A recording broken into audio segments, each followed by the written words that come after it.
நாமக்கல் மாவட்டம் பள்ளிப்பாளையம் அருகே இந்திரா நகரில் வீடுகளை மழை வெள்ளமானது சூழ்ந்துள்ளது. பொதுமக்கள் வெளியேற்றப்பட்டு பாதுகாப்பான முகாம்களில் தங்க வைக்கப்பட்டுள்ளனர். கையில் கிடைந்த பொருட்களுடன் வீடுகளை விட்டு மக்கள் வெளியேறி வருகின்றனர்.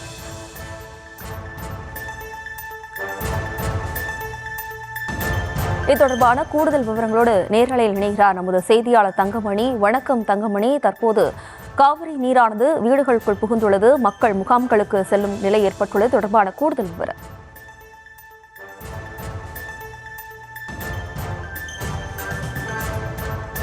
வணக்கம். தற்போது நாம் நின்று கொண்டிருக்கின்ற பகுதி நாமக்கல் மாவட்டம் குமராபாளையம் அடுத்துள்ள இந்திரா நகர் பகுதியில் தான் தற்போது நின்று கொண்டிருக்கின்றோம். இந்த பகுதியினை பொறுத்தவரை ஆண்டுதோறும் காவிரி ஆற்றில் ஏற்படும் வெள்ளப்பெருக்கின் காரணமாக இந்த பகுதி முழுவதுமே வீடுகளை முழுவதும் இந்த காவிரி ஆற்றினுடைய வெள்ள நீர் சூழ்ந்து இருக்கும்.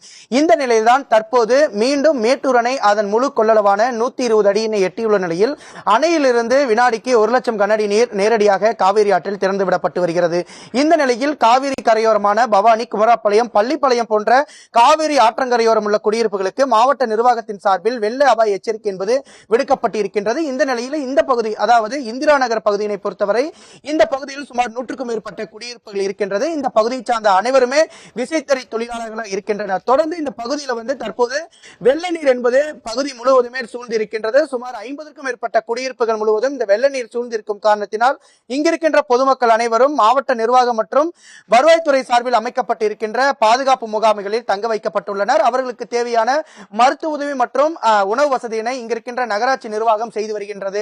அதே சமயத்தில் இந்த பகுதியினை பொறுத்தவரை சுமார் 50க்கும் மேற்பட்ட குடியிருப்பு முழுவதுமே அந்த வெள்ள நீர் சூழ்ந்து இருக்கும் காரணத்தினால் சுவர்கள் முழுவதும் பழுதடைந்து விட்டிருக்கின்றது. அதே சமயத்தில் ஆங்காங்கே இருக்கும் வீடுகளில் தொடர்ந்து விஷ ஜந்துக்களான பாம்பு, தேல், பூரான், பள்ளி போன்ற விஷ ஜந்துக்கள் நேரடியாக வீட்டிற்குள் புகுந்து வருகிறது.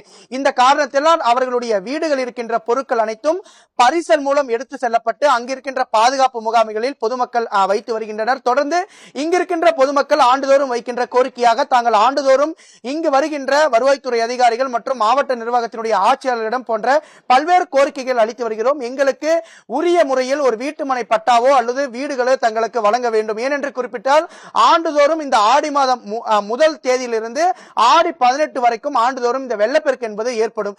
இந்த நிலையில நாங்கள் 18 நாட்கள் தங்களுடைய வாழ்வாதாரம் மிகவும் பாதிக்கப்படுகிறது. அதே சமயத்தில் தங்களுக்கு ஏதுவான ஒரு இடத்தில் வீடுகளை அமைத்து தந்தால் தங்களுடைய வாழ்வாதாரம் மேம்படும். அதனால் உடனடியாக தங்களுக்கு வீடுகளை வழங்க வேண்டும் என இங்கிருக்கின்ற பகுதி பொதுமக்கள் கோரிக்கை விடுக்கின்றனர். அதே சமயத்தில் மணிமேகலை தெரு, திருவள்ளுவர் நகர், பவானியில் இருக்கின்ற கந்தன்பட்டை, பள்ளிப்பாளையம் பகுதியை சார்ந்த நாட்டான் கவுண்டன் புதூர், சந்தப்பேட்டை, பாவடி தெரு, ஜனதா நகர் போன்ற பல்வேறு பகுதிகளில் காவிரி ஆற்றங்கரையோரம் இருக்கின்ற பகுதிகளில் தொடர்ந்து வெள்ள நீர் சூழ்ந்து கொண்டிருக்கின்றது. தொடர்ந்து நகராட்சி நிர்வாகத்தின் சார்பிலும் மாவட்ட நிர்வாகத்தின் சார்பிலும் ஆட்சியர்கள், வட்டாட்சியர், கோட்டாட்சியர் மற்றும் தீயணைப்பு துறையினர் போன்றவர்கள் 24 மணி நேரமும் இங்கு பாதுகாப்பு பணியில் ஈடுபட்டு வருகின்றனர். எக்காரணத்தை கொண்டும் காவிரி ஆற்றில் இறங்கவோ, மீன் பிடிக்கவோ, துணை துவைக்கவோ கூடாது என்று மாவட்ட நிர்வாகத்தின் சார்பில் அறிவுறுத்தல் என்பது ஏற்பட்டிருக்கின்றது. தொடர்ந்து இங்கு தங்க வைக்கப்பட்டிருக்கின்ற பாதுகாப்பு முகாமில் காலை, மாலை, இரவு போன்ற நேரங்களில் இங்கிருக்கின்ற பொதுமக்களுக்கு உணவுகள் வழங்கப்பட்டு வருகிறது.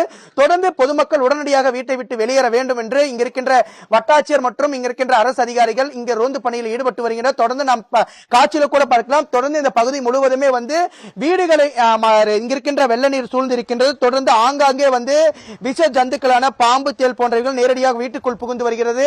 அதே சமயத்தில் ஆடு, மாடு போன்ற மேய்ச்சலுக்கு உபயோகப்படுத்தக்கூடிய விலங்குகளும் தற்போது தண்ணீர்ல இருந்து வருகிறது. தொடர்ந்து பொதுமக்கள் பாதுகாப்பு முகாமிற்கு சென்று வருகின்றனர். நேரலில் இணைந்து விவரங்களை வழங்கியமைக்கு நன்றி தங்கமணி. தொடர்ந்து பள்ளிப்பாளையம் இந்திரா நகர் பகுதி மக்கள் அளித்த பேட்டியினை பார்க்கலாம். நாங்களும் இங்கே 40 வருஷத்துக்கு மேலே இருக்கிறோம். 40 வருஷம் 45 வருஷமா இருக்கிறோம். தண்ணி முன்ன இடம்லாம் இல்லை. இப்போல்லாம் வருஷம் தண்ணி வருது. ஆனால் இடம் கொடுத்துட்டோம், ஒரு 10 பேருக்கு கொடுத்துருக்குறாங்க. அதை ஒன்றும் நாங்கள் கட்டாமல் இருக்கிறோம். கட்டுறதுக்கு வசதி இல்லை. அதனால நாங்கள் இங்கே இருந்துகிட்டு இருக்கிறோம். அதில் தண்ணி வந்தாக்கா 3 நாள் 4 நாள் ஒரு வாரமே கூட ஆயிடுது. பொருளெல்லாம் எடுத்து போட்டு நாங்கள் வேலைக்கு போகிறதுக்கு இல்லாமல் அலைச்சலாக இருக்குது எங்களுக்கு. நீங்கள் ஏதோ ஒரு நடவடிக்கை பண்ணுங்க.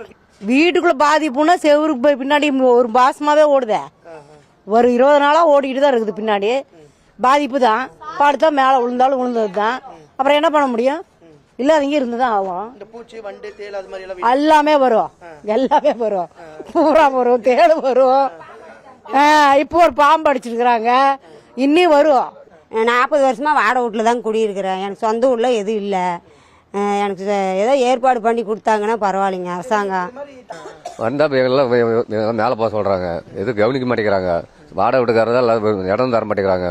ரொம்ப சிரமமாக இருக்குது. குழந்தை குடி நாங்கள் ரொம்ப சிரமப்படுறோம். இது வரைக்கும் வந்து கட்சிக்காரர் வந்து பார்க்குறாங்க, ஒரு சாப்பாடு தரது மோசம் பண்ணுறாங்க, ஆளகண மாதிரி கொடுக்குறாங்க. எதுவும் கவனிக்க மாட்டேங்கிறாங்க. நான் கேட்டால் பண்ணி தரேன்னா இது வரைக்கும்